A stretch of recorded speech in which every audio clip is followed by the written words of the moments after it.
What's mission prep? Tell me what that's all about.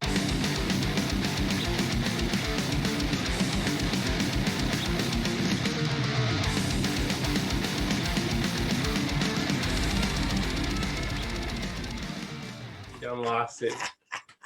Thank you for joining us. It's over. Edit this out. We're done. Our guest today is one of the founders and owners of Bison Union. He's a cowboy, a real cowboy, which people seem to think don't exist anymore, but they do. And travels all over the country from what I've seen being a cowboy, which is kind of awesome, and rodeo and all that good stuff. And it's Buster Frierson. So how are you? Hey, good, man. How are y'all? We're doing good. We're doing good.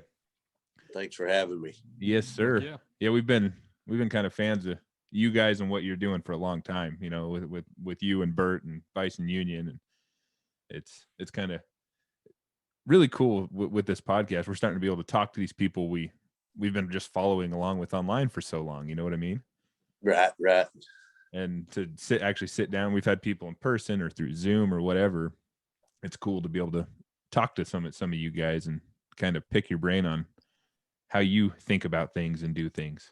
Right. Well, it's pretty incredible that we'll be sitting right here in Weatherford, Texas, and talking to you guys in Boise, Idaho. You know, so it's crazy to me, technology and what it's brought and how it's brought people together and what it can do. You know, it's pretty cool.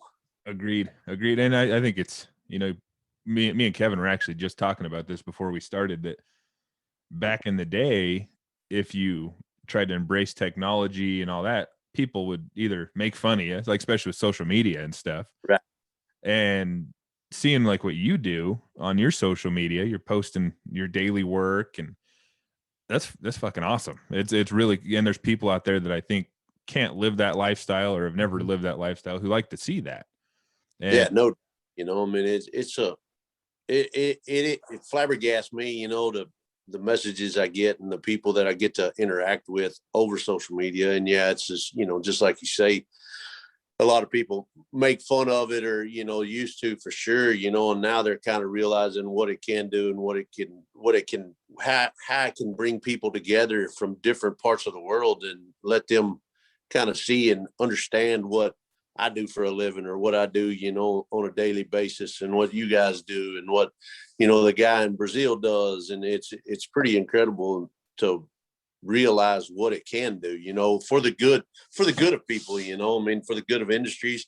And in our industry, the cowboy agricultural ranching world, we're kind of always, we want to stay in the shadow, you know, we don't brag about what we do. We don't want anybody's help. We want to kind of stay in the shadows, and we want to kind of do what we do and how we do it. And, you know, we don't ever ask much for help. And I think social media nowadays has brought that to the forefront, where the ranching agricultural cowboy farmer, whatever you want to say, that's generally nobody knows about. 90% of the people don't think we even exist in the world. You know, they're like, oh shit, they do. They're actually guys that like work on ranches, punch cows for a living, and, you know, raise beef and farm and that kind of stuff. You know, it's a whole different lifestyle than people have any idea about.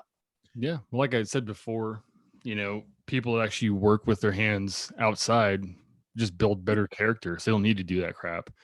You know, the guys you see promote themselves the most in an egotistical way are, you know, a lot of gym monkeys, right? Right. They don't have that character. So they try to put on the facade that they're a man, but it's like, you haven't really earned it, you know? Yeah, no doubt. Yeah, I mean, not to be like opinionated, but you haven't earned it. You got to put work in, you got to struggle, and you have to suffer a little bit in your life to have good character. And if you don't, you got to pretend, you know. Fully agree with you on that deal. You know, I mean, it's earned, you know, I mean, respect is earned, and it's not given, and you're not entitled to a damn thing, in my opinion. You know, I mean, you got to earn it no matter what industry you're in or what you're trying to do. You know, I mean, you got to, that respect and is earned, no doubt about it. I totally agree 100%. Yeah. Well, and like me and Kevin, both of us have worked on cattle ranches in the past. We worked for the same one back in the day.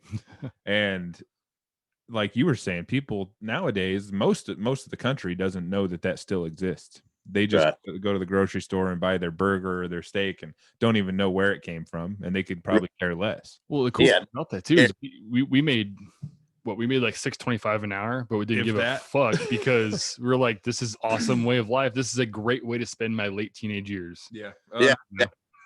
I started doing that when I was, we did it as teenagers in high school a little bit because we knew some people that worked on the ranch. And when I was 18, I started on there full time, and I had no experience in ranching whatsoever. And it was a big learning experience. I made shit for money. It wasn't, that's why I don't do it still today. Cause what I was making then I couldn't have raised a family on. And if I could have raised my family on that, I'd still be doing, that was the best job I ever had. And I learned so much. I learned a lot of stuff I've taken on to what I do today. But you bet. It's like he was, it's a lifestyle, as you know. If you're going to do that job, it becomes your life, because there's no days off when you're a cowboy or farmer or any of that, you know? Yeah, no doubt. There's always something to do. And there, like you say, it's a lifestyle, and you have to be able and willing to sacrifice a lot to give up that lifestyle. You know, I think it's nothing exact comparison, but you know, it's kind of like the military. Once you enroll in the military, it's a lifestyle. I mean, you gotta sacrifice a lot to be in that lifestyle and to do that, you know. And so it's one of those things that, you know, there's some similarities, I feel like, and that's kind of how come Bert and I hit it off so well, I think, is because of the similarities between ranch and agriculture, being a cowboy as well as being a veteran military, you know, someone active duty. There's a lot of things that you give up to live that lifestyle, to be, you know, be a cowboy or be in the military, however you want to put it. You know, I mean, that there's a lot of that's very similar in retrospect, you know. Yeah. And I that's something that caught my eye a few years ago when I started following Bert, was because that's kind of something I share in my personality too with him, is like, he was able to get out of military being a Green Beret and then go learn how to work on a ranch. Right. He didn't have that ego keeping him like, no, I can't do that. Like, his ego wasn't in the way of it, you know? And so that was like, that gave me a huge respect for him. Like, fuck yeah, dude. You know, you spend your whole life doing this one thing, and now you can work yourself from the bottom back up again.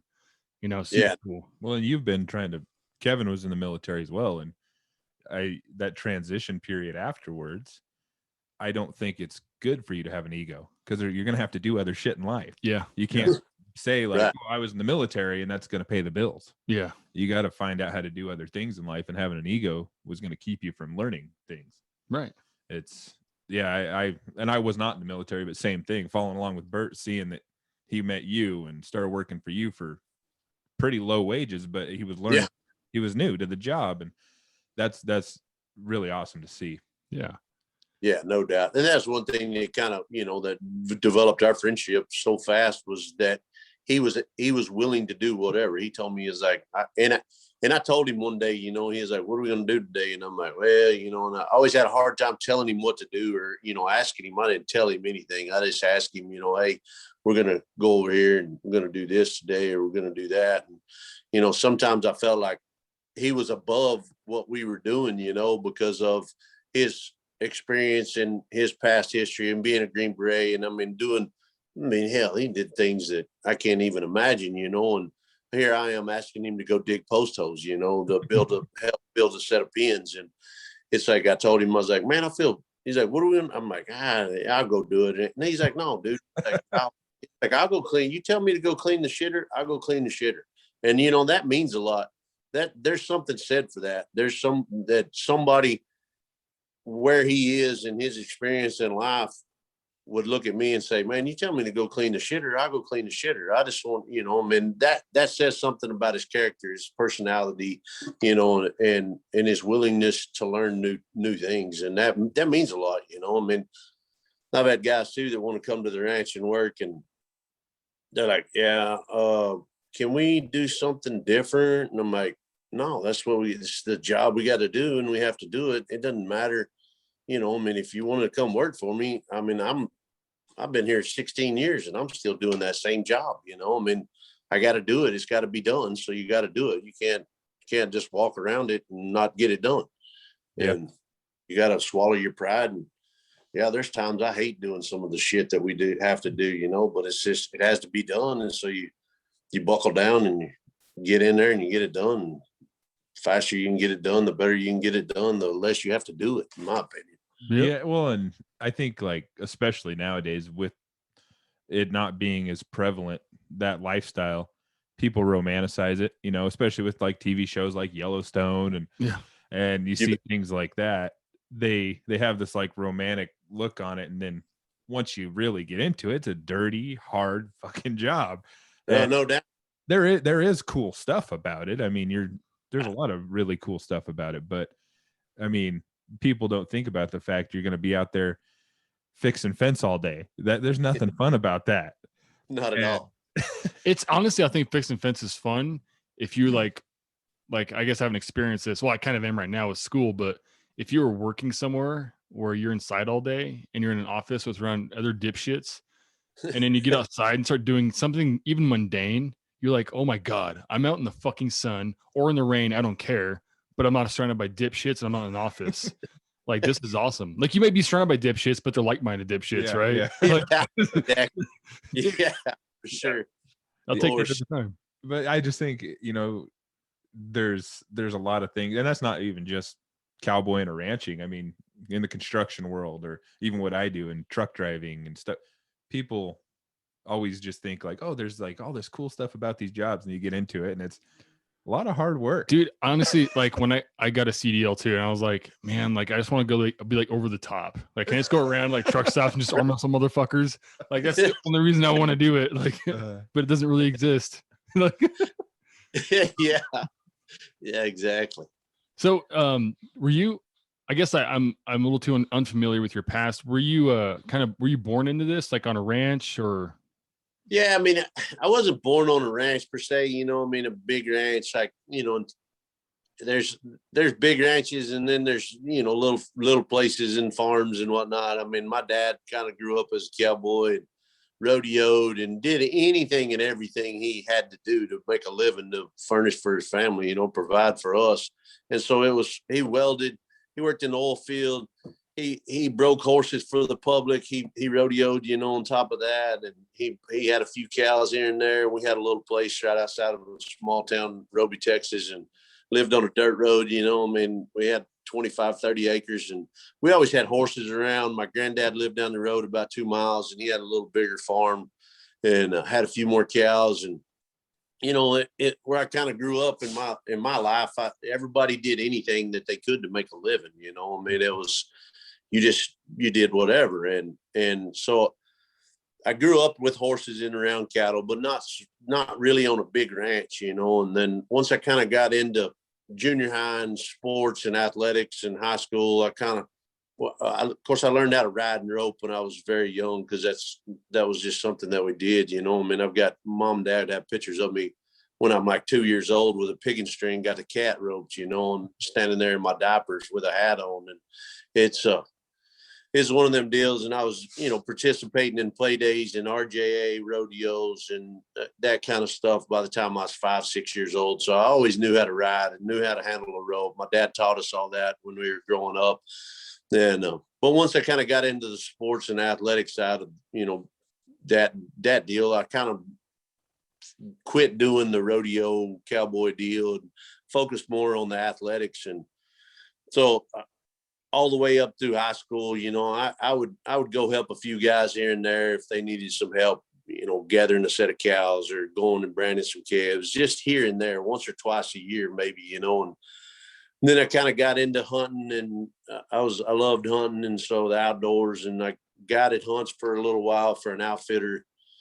And that was 3 or 4 years of my life after I graduated high school. Went in and out of college, never really buckled down in college. I guess it just didn't fit me, and I knew that. So I finally just said to hell with it. And I went on and just got a full-time job, and I worked for Lone Star Gas, which is crazy. I guided hunts, and then I worked for Lone Star Gas on a construction crew. So I learned, I got a CDL. I learned how to drive a truck, and I operated equipment I was on a construction crew. And so we laid gas line and we fixed leaks and did things like that. And so I kind of got into that deal. I knew how to weld. My dad, like I said, was a welder. So I knew how to weld when I was pretty damn young. And I worked with him through the summers when we were out. So, I knew how to build fence and barns and weld and, do any kind of that stuff with with your hands on and physical blue collar labor, that's just kind of what I did. And worked there at Lone Star Gas for a little while, and I got to dating a girl up around Fort Worth, and I was driving back and forth to Fort Worth every weekend, spending as much time on the road and up here as I could around Fort Worth with her. TXU Electric actually bought Lone Star Gas about that time, and so I applied for a lineman job in Fort Worth because I was up here all the time anyways, and an application came over the computer one day and I applied for it and I got the job working as a lineman. So I moved to Fort Worth, probably 98, somewhere around in there. And I went to work for TU Electric as a lineman, learning how to climb poles and, do that deal, and a distribution lineman for TU. And so I did that for about 5-6 years and just never really found what I thought I needed to do. Me and that girl broke up and I was making a lot of money, single guy, and getting into a lot of trouble. I had all kinds of stuff I could go do and be around. And, I still had that background of being around horses and being around the cowboy deal. And I don't know, I always kind of led back to that. That's where I wanted to go. So finally, one day I was like, after 5.5 years working as a lineman, making a lot more money than I ever had, having the best job that I ever had. I walked in one day and quit. And of course, everybody was shocked because I did it, but I was miserable. And I knew that I needed to go find what I needed to make me happy. And that was, I thought, going back to kind of the cowboy deal. And so I did. I quit, rented me a little old place on the edge of a ranch. I knew some people and they gave me a place to live. And I started kind of riding colts and starting colts and trying to day work and just doing whatever I could. I had a welder and I bought a welder and had me a welding truck, kind of following in my dad's footsteps, doing whatever I could to make a living. And I always, when the cowboy work quit, I could always go build fence, or I could go build a barn, or I could do that to make a living, And so I gradually just kept hammering away, trying to get back into the ranching cowboy deal. And eventually I did. I moved to East Texas for a little while with a buddy. A job came open, and me and a guy went to East Texas, and we worked on a yearling outfit for about a year. I worked there about a year and a half, I guess. And I guess when I came back, I was more, I'd been in the cowboy deal where I wasn't building fence or I wasn't having to do side jobs, that I was getting paid to be a cowboy. And so when I came back, I just went to day working and riding colts, and had a pretty good circle that I made, and so I just day worked around and rode colts. And I had a set of cow dogs coming back from East Texas, and a guy called me about catching a bull. And so I went over and I caught the bull for him. And a few weeks later, he offered me a job to run the ranch, and I ran that ranch for 16 years. Oh, fuck. And so, totally right on the edge of Fort Worth, west side of Fort Worth. And I was there for 16 years, it was, and I quit about a year and a half ago, and I got enough cows put together on my own and leased a couple of different places. And so I've kind of doing my own deal now. I'm back to just day working and tending to my stuff, and trying to be an adult and see if I can make it on my own. Yeah. And that's kind of where we are today. I've always rodeoed and ranch rodeoed. So that's kind of where we are today. That's a long, fast, short version of it. I don't know. I mean, that's awesome to hear, though, because you're a jack of all trades. You've done damn near everything you can do, and that's sometimes what it takes to be successful in the ranching world. Is you got to kind of know how to do a little bit of everything. And that's what I tell young guys when they ask me, and they're like, "What?" I said, "Be able to do everything. From driving a tractor to working a piece. Somebody asked me, can you drive a dozer? I'm like, yeah, I can drive a dozer. I ain't real good at it, but I can drive a dozer. I can drive a maintainer. I can drive a dump truck. I can weld. I can build fence. I can build a barn, I can break colts. I can do anything." And that's kind of one thing I feel like that the cowboy, the agricultural, the farm kid, the rancher kid, whatever, somebody that grows up in that part of the industry or that part of the world, you are able to do anything, you know. I mean, it's not like being one-sided where I'm not very good on a computer. I mean, I can work on a computer, no doubt about it, but it's not like being a computer, what I would say, computer geek or guru or whatever you want to call it. I'm not being derogatory on that. And then handing them a pair of fencing pliers and telling them, go build a fence. Yeah. They wouldn't have a freaking clue. You know, No, they wouldn't. Why is there a spike on one end of this thing? yeah, exactly. Like, what the hell are these things? You know, I mean, so I feel like if somebody calls me and says, hey, can you come do this? I'll be like, I might not know exactly how to do it or the best way to do it, but I can go do it. Yeah. Yeah. I took that almost the opposite way with me, because I worked on the ranch and learned a lot of stuff in a short amount of time. 3 years I worked on the ranch, but I learned how to do, backing up trailers and Right. a lot of manual labor stuff. And then later on in life, jobs I've had, there's been a lot of stuff where something will come up. And I mean, as you probably know, on a ranch, sometimes you're not working with much and you got to figure it out. You bet. So I'll see like me versus one of my coworkers. If we need to figure something out, I'm like, oh shit, we could do it like this. Cause I was so used to working with nothing. And right. It's very beneficial. I think that's any manual labor job. I think someone should at least try to do a manual labor job for a year of their life or something.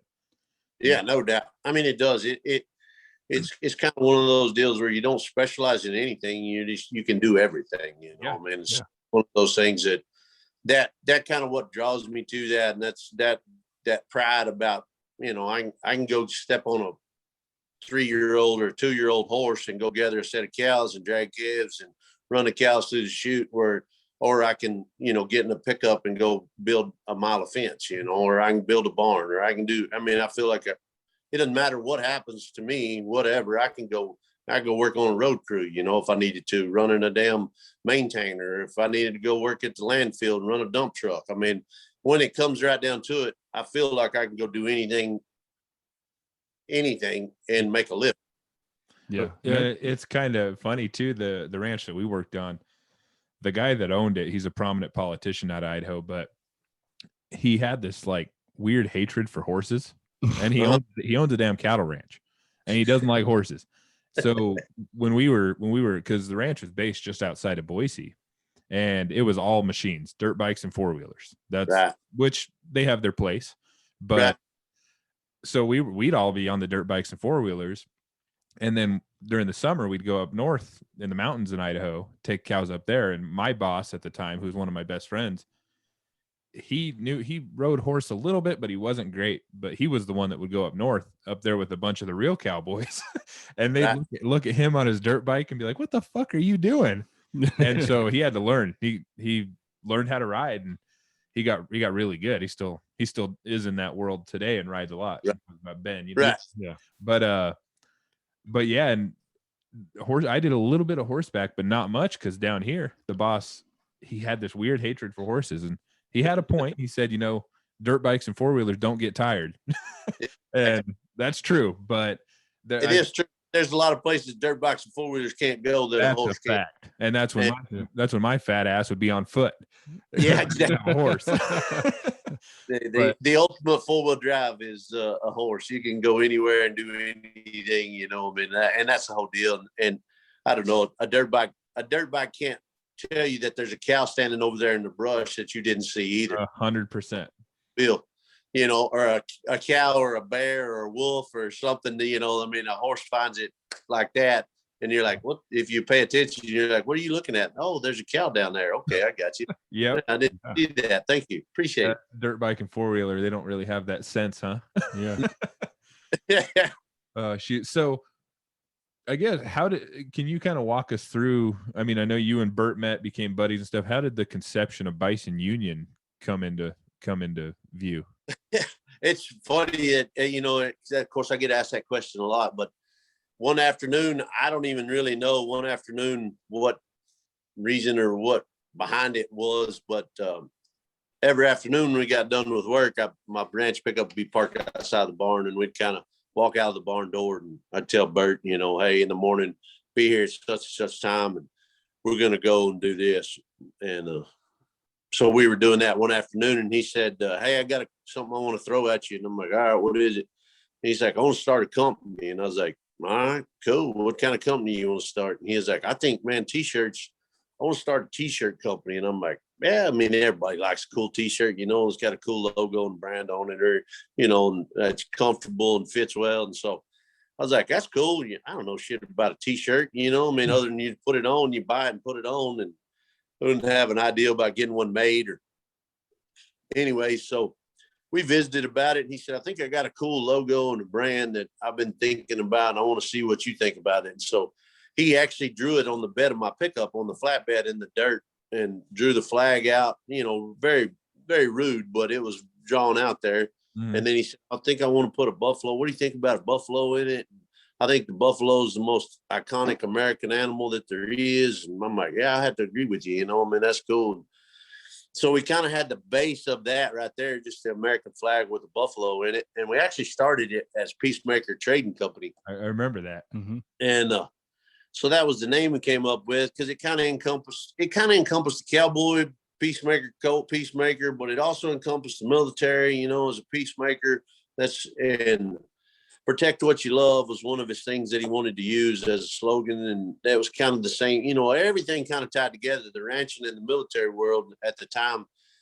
He and I, you know, it was kind of tying he and I together. And so I was, you know, it started, like I say, as Peacemaker Trading. We made one T-shirt as Peacemaker Trading. It was our main logo brand T-shirt, and it had a Colt Peacemaker on the front across it like this, and it had a buffalo engraved in the pistol handle on the T-shirt, and then on the back it had an American flag with the, you know, the Bison Union flag, and the sleeve said "Protect what you love." And anyways, all it just said Peacemaker Trading, and it was a cool T-shirt. We made one of them. We made 200 of those T-shirts, and Bert already had a pretty good following on social media. Facebook and Instagram was kind of kicking off big right then, and he was on Instagram and kind of just started his Instagram page.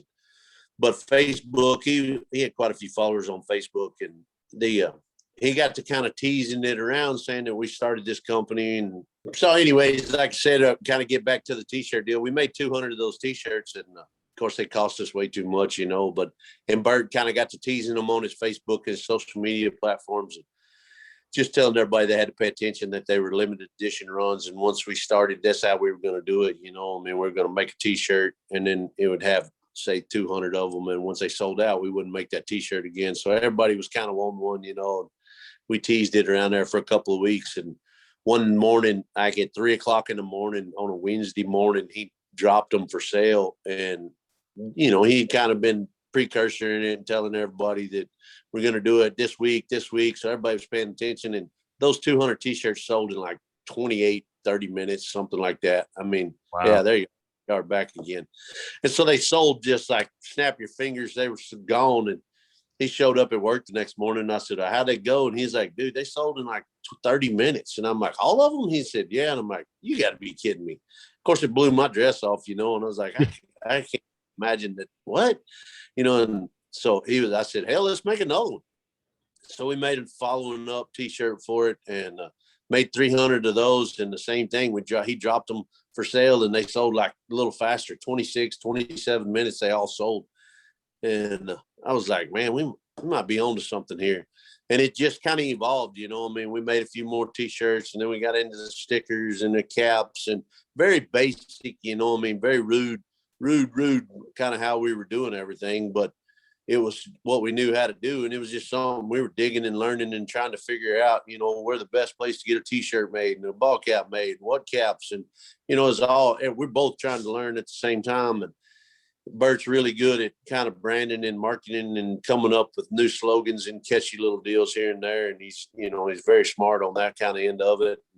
We were tying the ranch world and the military world back together, you know, and it's kind of one of those deals where it just seemed to really fit, and everybody wanted to be a part of it, you know. And so it's just evolved from there. And then Black Rifle and Evan and Matt and all those guys they were friends with Bert, and they kind of got to watching what he was doing, what we were doing. And they invited him to come to Utah and work for them for a little bit. And so he did. And we kind of kept rolling, and they said that, hey, we'll help you kind of get through the small business, the bruises and the aches and bruises that you're gonna get beat up with. And so they kind of helped us along right there off the bat. Then we kind of got into the coffee deal because of them. And it's crazy. If you'd asked me 6 years ago, I guess almost 7 now, but if you'd asked me 6.5, 7 years ago that I'd be a part owner in a coffee company, apparel company, I'd have bet you $1 million that I did not have, that you was wrong. Yeah. And it's crazy. It really made me realize how valuable meeting somebody and really trying to figure out who they are and what they are, and not necessarily where they can take you, but what you can do together with somebody. I mean, just by meeting somebody. And I met so many people because of Bert coming to work for me. He changed my life. And I think he'll tell you the same about I changed his life, I mean, for the better, both parts. And it's one of those deals where I wouldn't be talking to you guys because, it all leads back to Bert. It really does, because I didn't have social media. I mean, I punched cows and broke horses and ranch rodeoed. And, I got a lot of friends and a lot of people in the industry and a lot of people that aren't in the industry that I consider friends. But now it's multiplied times 100. I mean, it's incredible the amount of people and who I get to meet because of Bert calling me and asking me if he could come to work for me. And I gave him a chance, and we became friends, and now we're like brothers. And it's one of those deals where it really made me realize that you never know who that person is that you're shaking their hand and you're looking in their eye and saying hello and introducing yourself. You never know who that person is or what they might influence in your life until you really dig down in. I mean, I get to go do stuff now that I never dreamed I'd get to go do because of that meeting Bird and, being him starting my Instagram page and him telling me, hey, you got to, come over here and meet these guys and let's go up here and, let's do this. And so he completely changed the trajectory of my life. I mean, I would probably still be over there running that ranch. And, with him, I was able to kind of see a different path, that, hey, I can do some stuff that I didn't know I could do, or I didn't think I could do, or there's possibility if I decide I want to do something, I mean, hell, go do it, and I tell people all the time, I have a lot of people who ask me on Instagram, or a few people ask me, how do you get into it? How do you get into it? And I'm like, man, whatever it is, whatever you want to do, just dig down and go at it. I mean, yeah, it sucks. It's just like anything. It sure sucks when you first start because it's hard. There ain't no doubt about it. It's hard. But if you really want something and you keep grinding and you keep putting the effort towards it, eventually that shit will start showing up and you'll start seeing results. And, I mean, it's just like anything, whether it be playing basketball, football, being a cowboy, being in the military, whatever it may be, being a computer geek. I mean, it sucks learning how to format and code and do all that stuff. But once you figure it out, it's easy after that, it's just doing it. Yeah. And so I tell a lot of people, man, if you want to do something, don't let anybody or anything hold you back. If you decide you want to be a cowboy, by God, go find the best cowboys you can find and hang out with them. Because it doesn't matter what it is or who it is. I mean, those people in that area or that group that you want to be a part of, they want people to come in. They want to teach them. They want to show them. They want to be able to carry on that tradition or carry on that job or whatever it is, and think that they help somebody to do that. And so it's like, just go find them, I always say to people too, I mean, you're the average of the 5 people you hang around the most. Yeah. Period. Yeah. And, I truly believe that. You want to hang around, you want to be a world champion, just say calf roper. Go hang out with the 5 best calf ropers, you can find. If you want to be the best computer guy, go hang out with the best computer guys. I mean, it's just figuring out what you want to do and figuring out how to get into the deal and finding those people that'll help you do it. Yeah, I agree fully. And kind of what you were saying about how you never know what's going to happen when someone comes into your life. I think I was having this conversation with Kevin not too long ago, because for such a long time, I always was that guy who said, I have enough friends. I don't need any more people in my life. I know enough people. And then when we started doing this, we're meeting people like yourself who are motivational. They make you want to kick ass too. And and we've made some friends with people who've come in here and sit down and talked with us. And Heck yeah. I think it was maybe I didn't have enough friends. I'm accepting now to the fact I can have more friends if they're the right fucking people. If they're going to make me want to do better. Yeah. And a lot of the people we've been meeting, just like actually basically what you just said, have that commonality of character development, right? But they're also people that, hey, if you want to be good at something, you have to eat shit for a while. Mm-hmm. Yeah, no doubt. People that are not comfortable with eating shit for a while, okay, cool, have fun. But I'm honestly like, I'm in a physics program. I'm in school with a lot of these types of people who won't eat shit. Yeah. They're already naturally really smart. They're going right into classes from high school, getting their PhDs, and they're going to work in that specialty. They're not jack of all trades. When are they actually in they're out of their comfort zone? And when are they going to learn how to do everything? Can you work on your own house? What if the plumbing fucking fails? You know, what if you got a plant? What if you have to fix your fence? They're essentially worthless. You know, and I'm not trying to take away from them because they're, I have some professors are extremely fucking smart, PhD, but they're useless if anything else happens. You know, if an EMP hits the city, what happens, right? Right. Yeah, no doubt. I totally agree. You know, I mean, it's one of those deals where you gotta be willing to eat that shit. You gotta be willing to bleed and sweat and, you know, cry and be miserable for whatever that goal is. You gotta be willing to start at the bottom before you get to the top, you know. And I think today with everything, you know, the convenience stores and technology and everything's at the touch of your finger, if you want to buy a fucking bag of marshmallows, all you got to do is get on your phone and go to Amazon and buy a bag of marshmallows.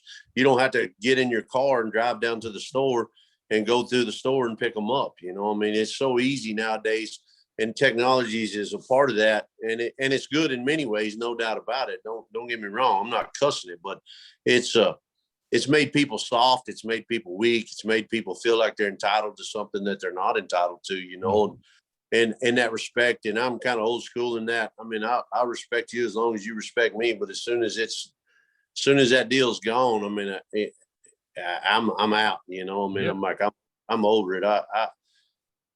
I've eaten, you know, and that's how I tell my son, he's going to be 15 in a couple of weeks. I'm like, you don't understand. Like when I left TXU Electric, I was making $70,000 a year with full benefits and insurance, and I was a single guy, and I could work as much overtime as I wanted, you know. And when I left there, I didn't have anything, you know. I mean, I had rented a place to live, and I would on Sunday afternoon, I would make a crock pot full of what we call red beans, and I would buy a stack of those corn tortillas that are this tall from Dollar General or the grocery store, wherever it may be. And that's what I ate for that week. You know, I mean, I ate bean and cheese fucking tacos, bean and cheese burritos because I didn't have any money. Mm-hmm. I mean, I worked my ass off, and I mean, hell, I might do that for a month straight. You know, I mean, I might eat one time, I might get to go to McDonald's and eat a burger, but I eat fucking beans and tortillas because I didn't have any money. You know, I mean, but I was doing what I thought I wanted to do and what I did want to do, you know, and that was the start of me getting back into the cowboy, the ranching deal, you know. I mean, and there's times you got to go without if you want to be what you want to be, you know. I mean, you got to be able to be willing to suffer, I guess. Yeah. And going through that shit, now you're where you are now with a successful apparel business and being able to live the life you want to live. I mean, you travel all over the country being a cowboy. Not many people get to do that. No doubt. And that's a lot of guys say, boy, they'll send me a message or they'll see, you know, I post something on Instagram. They're like, man, you're so lucky you get to live that lifestyle.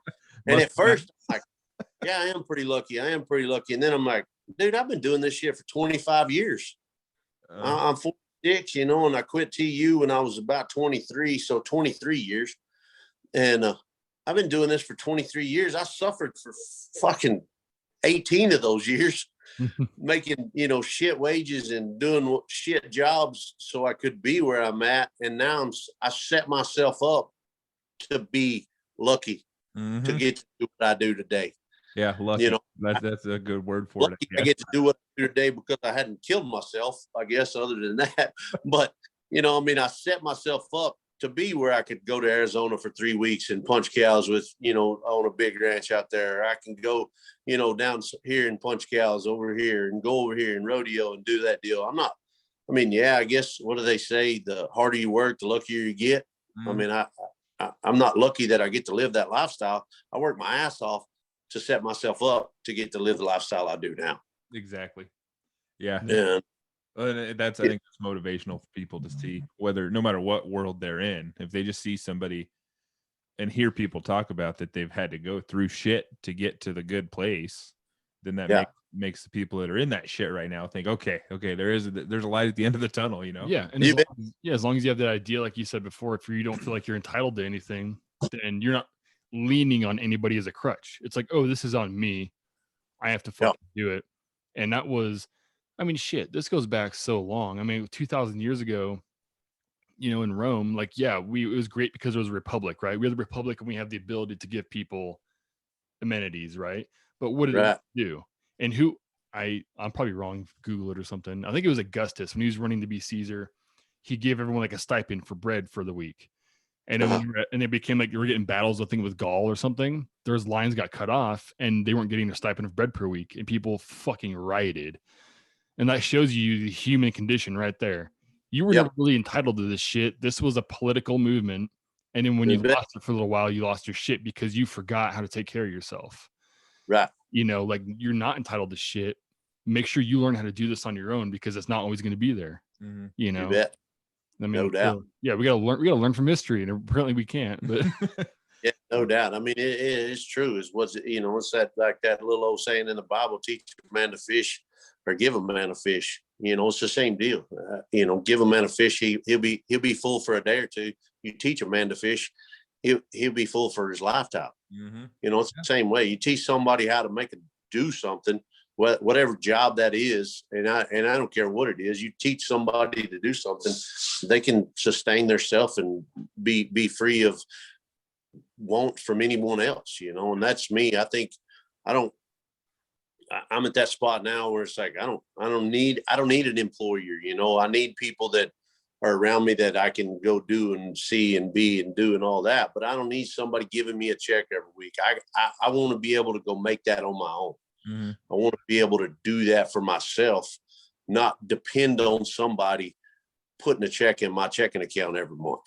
Yeah. That's up to me. That's what I tell my son. It's up to you how you live your life. And there's nothing wrong with being an employee of somebody. I'm not saying that by any means, because we got to have that as well. But I'm saying be willing to tend to yourself. So where are you off to next since you've been traveling? You were just in Arizona. Are you going anywhere? Anything coming up? No, as of right now, I'm going to be around here for the next couple of weeks. Some rodeo season's kind of kicking off. The ranch rodeo season's kind of kicking off. We got a ranch rodeo this weekend. And then so Friday and Saturday, I'll be at a ranch rodeo this weekend. And then Sunday is the Windy Ryan Invitational. And I got invited to rope in the double mugging there. So I'll be around here for a little bit. I'm trying to think. I just kind of, like I say, I got home late last night and drove 20 hours from Arizona back to the house. And so it's kind of, I've got some stuff to do around here with my cows, and I've got a few little guys that I help around here that we got to brand some calves around here. So I'll be around the house for a minute. I got to go to Utah to a friend of mine's wedding and in June, but I've got some stuff kind of on the schedule tentatively, I guess. A couple of Brandons, maybe one in Utah, maybe go to Montana and help some guys, and maybe back to Colorado and help a ranch there. But as of right now, I'm kind of be around here. So it's good. I get antsy though. I'll be around here about 2 weeks, and I guess they're prancing around here like, all right, I gotta go see some new country. And that's one thing that's been so fun to me, is like getting to see. I always wanted to go to Arizona and work, those guys out there impressed me very much, working in the terrain in the country that they work in and how big that country is. And, Texas has some big ranches, no doubt about it. And Texas has some really rough ranches, and there's some damn good cowboys in Texas. But I don't know, it's just something about the Arizona cowboy, the Arizona cow puncher, and that country, that terrain, those cows. And I love being out there, and it's I think I test myself to see if I can, you know, I mean, I punch cows in Texas.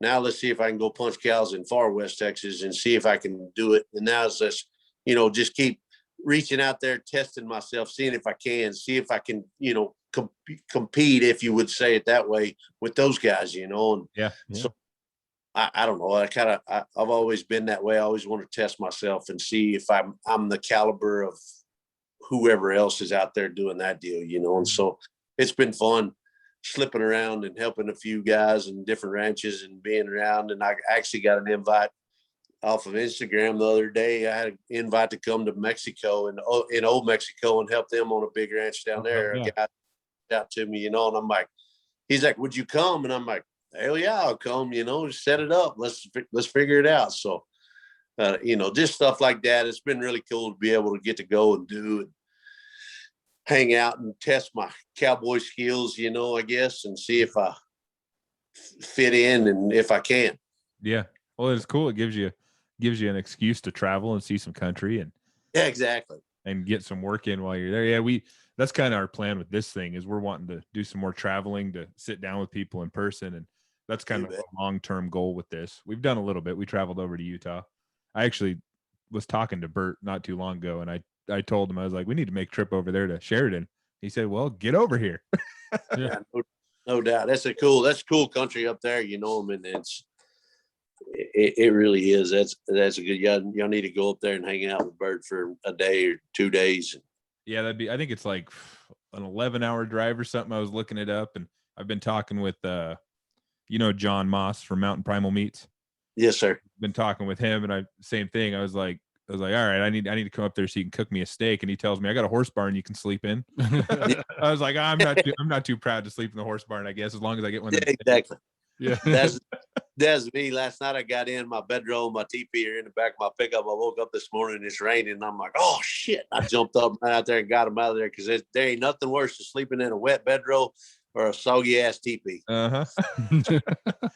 Yeah, and people are like, what? You know, that, like, I guess I should clarify, it's not like a Native American teepee, it's like a cowboy range teepee, you know, it's made out of stuff, but you know, it's just like that. Most people, I'm 46 years old, you know, I mean, most guys be like, the hell with that. I'm not sleeping in a teepee in a bedroll for 2 weeks at a time, you know, or 3 weeks at a time, or a month, whatever it is. But again, it's just, I don't know. I feel like it tests you, you know, it sees if you will, you know, wake up and put your boots on in the morning and go a few days without a shower, and, you know, without a really nice bed to lay in, air conditioner, a heater, you know, I mean, it kind of tests you, and it's one of those deals. I think everybody should test themselves, see how far they can go, see how far they can push themselves.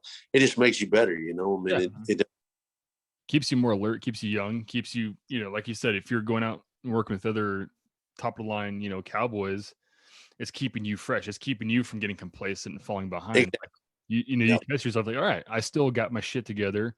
I could easily be at this caliber for another 15 years, you know? Yeah, exactly. No doubt for sure. So where can people find you, Bison Union, all that good stuff? So, of course, I'm on Instagram and Facebook, and Buster Frierson is kind of, you can search Buster Frierson or Google it or whatever, and it'll probably pop up. Bison Union is the same. You got Bison Union Company, you got Bison Union Coffee, Instagram, Facebook, and you know, we have a website as well, you know, Bison Union Company, and we're in Sheridan. We got a coffee shop that's open in Sheridan with a merchandise, and you can go in and buy t-shirts and caps and buy a cup of coffee that's fresh roasted right there. We roast all our coffee in Sheridan in the back of the coffee shop, right on Main, right across from King Ropes. I mean, you walk out King Ropes and you walk right across the street into the Bison Union coffee shop, right down the corner from the Mint Bar. We're about a block and a half, kind of, I guess, north of the Mint Bar. We have another store we just opened. Candace opened it in Bernie, Texas. So we kind of got a Texas shop now. And I'll be headed down there probably in a couple of weeks and kind of hang out there for a weekend. And, you know, I mean, that's kind of where we are right now. And, you know, if you want to find me or hit me up on Instagram, it's simple. It's Buster Frierson Instagram. You know, I don't even to be honest with you, at Buster Frierson, I guess. Maybe one of the most cowboy names out there too, Buster Frierson. Like, Yeah. doesn't sound more cowboy than that. Yeah. Yeah. Well, there's a few out there. Got there's an old guy here. He works for the 4-6s. His name's Boots O'Neill. So you tell me he's got. There you go. That's Yeah, but he's like 89 or 90 years old, and he still gets horseback every day. He still works full time for the 4-6s, and I'm talking about a cowboy now. I mean, an old school cowboy and I hope that's me one day. Those guys are my heroes. There's another guy, Bill Elliott. I mean, he's an old cowboy, and he's not quite as old as Boots, but there's some of them old guys around that I really I consider my heroes. And I hope one day somebody's talking about me and say, man, that old Buster Frierson, he's 89. He still gets horseback every day and goes to punch cows. Yeah. And, if that's the case, that'll be great. And if not, hopefully I'm dead and in the ground somewhere. Yeah. Yeah. But my grandpa, man, he was a cowboy, and he did it pretty late in life. And then with the growth here in the area where it's been like that since the 80s, it's never stopped growing, but he sold all his land and stuff. And that was one thing I got when he passed away, was his saddle, which is way too small for me. He was a tiny little guy, and I am not. I have it yesterday. My son was sitting on it in the garage, and after he died, I took it to a leather maker and got it all redone. But I rode it once, but it was not comfortable. But yeah, so yeah, we appreciate you coming on and doing this. We've been looking forward to it. So. Oh, shoot. I appreciate y'all reaching out and enjoyed it very much. And thank y'all. Yes, sir. And